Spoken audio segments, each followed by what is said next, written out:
ओरैबादि किउट मोनो गामि ओनसोलाव जायसो थायो बिसिम माने मोनदांथियो गामिनि समायना थासारिखौहाय गामियासो मोनथियो नामा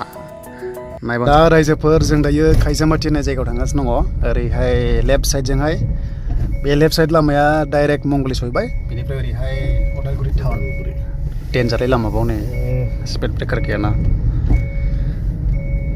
दा जोङो थांगासिनो दङ खायजामाथियाव मानोना मोनसे प्रग्राम दङ बे प्रग्रामा मा जागोन सोरनि थाखाय जागोन दा गासैबो डिटेल्सखौ नोंथांमोना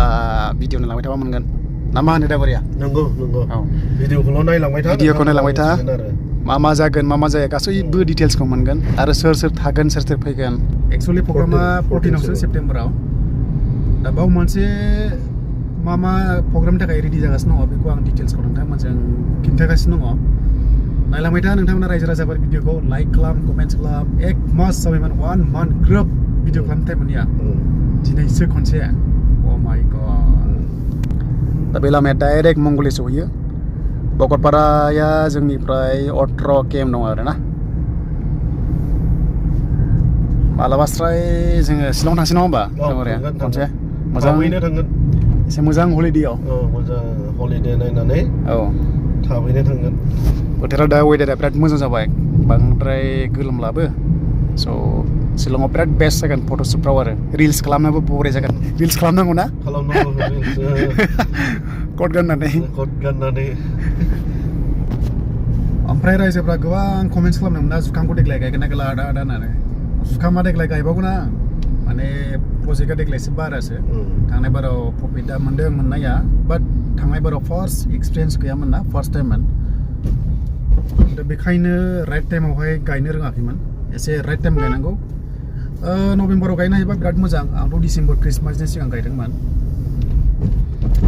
खिन्थु जुदि नभेम्बराव फार्स्ट सप्तायाव गायनो हायोबा जानुवारि फेब्रुवारियाव मोनहैगोन डेन्जार दाम जागोन आरो बे समाव नभेम्बरावनो गायनांगौ नै बिथिं गासैबो मालाय जुखाम गायजोबो बेवहाय एकदम जुखाम नुगोन आरो जेब्ला जोङो जानुवारिफ्राव फैयो फुरा सोमखोर जानाय नुगोन आरो ओंखारजेननाय एडभान्स गायबा बिथिंहाय नै फुरा जुखाम जाजोबगोन बिथिंहाय माने बांगाल खाथि नालाय दा ओरैहाय जास्ट 1 किल'मिटारसो थांबानो बांगाल मोनगोन आरो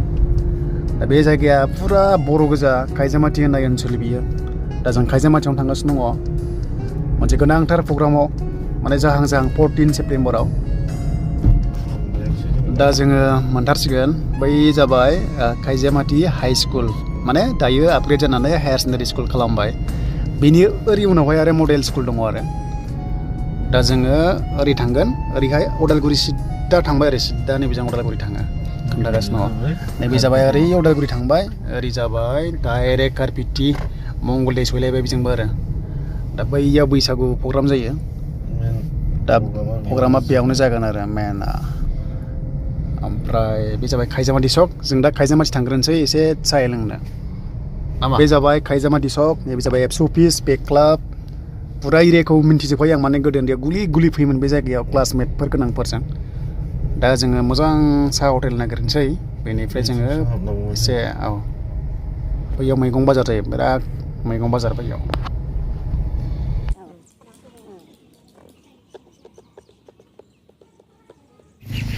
नैबावनो जागोन मार्ट्रेसनि प्रग्रामा जोहोलाव बांबुरगोरानि नामाव नङा होमबा मेन स्टेजआ बेनो जाहैबाय ओमफ्राय बै मा जानाय नामा बैथिं जानाय नैबे मेन स्टेज बेयाव चिफ गेस्ट थागोन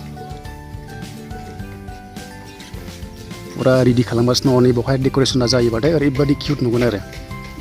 दा फाइनालि जोङो अन दा स्पटआव सफैबाय एसे नायगिदिंगासिनो दङ प्रग्रामा कन्डिसना मारै जाना दङ स्टेजफ्रा बेसेबांसिम आपग्रेड जाखो पेन्डेल स्टेज लुनाया ओरैहाय मेन खायजामाथि फिल्डआ बैयावनो जानाया दा बे प्रग्रामा जाबाय एनडिबिफोरनि मार्टिस्टनि प्रग्राम जेबो गोदाननि नामावहाय बे प्रग्रामखौ खालामनाय जादों बेयाव गासैबो लिडार्सफ्रा थागोन गासैबो पार्टिनि थागोन खुनु बेयाव पलिटिकेल पार्टि बिदि एक्सट्रा गैया गासैबो फैगोन बेयाव एक्स एनडिबिफोर एक्स लिडारफोर पलिटिक्सनि लिडारफोर गासैबो थागोन इनक्लुडिं CM आरो गासैबो थागोन दा बाव ओरैबायदि डेक'रेसन खालामगोन फुरा माने भेराइटिस प्रग्राम दङ कालचार दङ मेथाइ खननाय मोसानाय बुहुत बायदिसिना स' दङ दा बै कारेन्टनि ना कारेन्ट माबा नामा बै कारेन्ट साप्लायार दा बे जायगाया जाबाय खायसामाथि अदालगुरिनिफ्राय मथा मथि 7-8 km सो जागोन आरो डिस्टेन्सआ लामाया हाइ फाइ खुनु टेनसन गैया लामाया गासिबो अकेजोब ओरै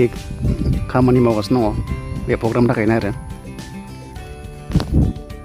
फैदो रायजो राजाफोर नोंथांमोना बयबो नायफैदो खाथि खालानि जायनाखि दङ गोजाननि दङ जायखिजाया नोंथांमोना नायफैबानो जाबाय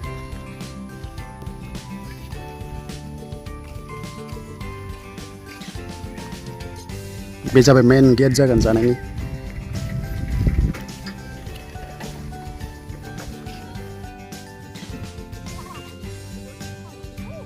दा बेनो जों ओरै नायबाय 14 तारिख 14 सेप्तेम्बराव गासैबो फैदो आंबो फैगोन दा मेन स्टेजआ बेनो जेरावनोखि बैसागु प्रग्राम जायो दा बावनो लादों आरो जाहाथे माने रेडिमेड दंखाजोबो नालाय जेबो प्रब्लेम जानाय नङा आरो मेन स्टेजआ बेनो बेयावनो रेडि खालामगासिनो दङ खाजिमाथि थुलुंगा फोथार बेयावनो जागोन मा होननांगौ हे गेदेमा मुंख्लंफोर ना हारिनि थाखाय नोंसोरनि थै जिउ बावसोमना बिहोमा लांनायखौ मान बावो आदसा बे जिनिसा बाव टाइपिं जागोन बायदि प्रिन्ट जागोन बायदि आरो दा आं बेसेबां क्लियार नङा बाट नुगोन नोंथांमोना जेब्लानाखि प्रग्रामा साक्सेस जायो गोदो बैसागुआव हाबाफाय आदा होननायखौ नायफैफिनजोबो जायगाया जुदि जायगा थोआबा जिरायनो जायगा थोआबा नैबाव एडिसनेल विं होदों नै बेयाव गां दङ बिथिंबो जिरायनो हागोन ओरैहाय फुरा एक्सट्रा दंखाजोबो बावबो जिरायनो हागोन आरो दा एसे फिसा जायोब्ला आरो जुदि मानसि गेदेरेङा बारा जायोबा बिथिंबो जिरायनो हाबाय नो टेनसन सारो फालो माने फांखा थाखागोन खुनु टेनसन गैया अखाबो सिजाखाया गासैबो प्रटेक्सन दंखा नै गासैबो माने थिं दंखाजोबो दा रायजोफोर जोङो जायगाखौ नायबाय दा जायगायाथ' जोबोर मोजां ओमफ्राय नोंथांमोनाबो फैदो आंबो फैगोन जुखाम गायनाय भिडिअ नोंथांमोना नेक्स्टआव मोनगोन आरो जुखाम गायनाय हायाव माइआ माबायदि जादों आं बेखौ नोंथांमोना दिन्थिनोसै नेक्स्ट लेभेलाव दिनैनि भिडिअआ बेनोमोन आं दा दंफैयो खैजामाथि होननाय ओनसोलाव ओरैबायदि किउट जायगा दंफैयो जोङो फुरा बर' गामि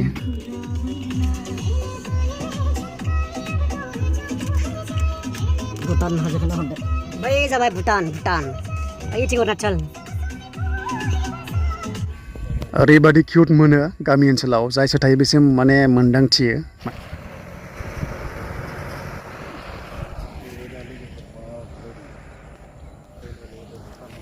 दा फाइनालि जोङो थांफिनसै न'आव दा गासैबो खामानिया जाजोब्बाय ओमफ्राय ब्लगाबो जाबाय गोबावनि उनाव दिनैसो खनसे ब्लग आइ थिंक बेवहाय गैयाब्लाबो नोंथांमोना भिउसखौहाय जाहाथे नायदो ओमफ्राय नेक्स्ट लेभेलाव मोजां ब्लग खालामगोन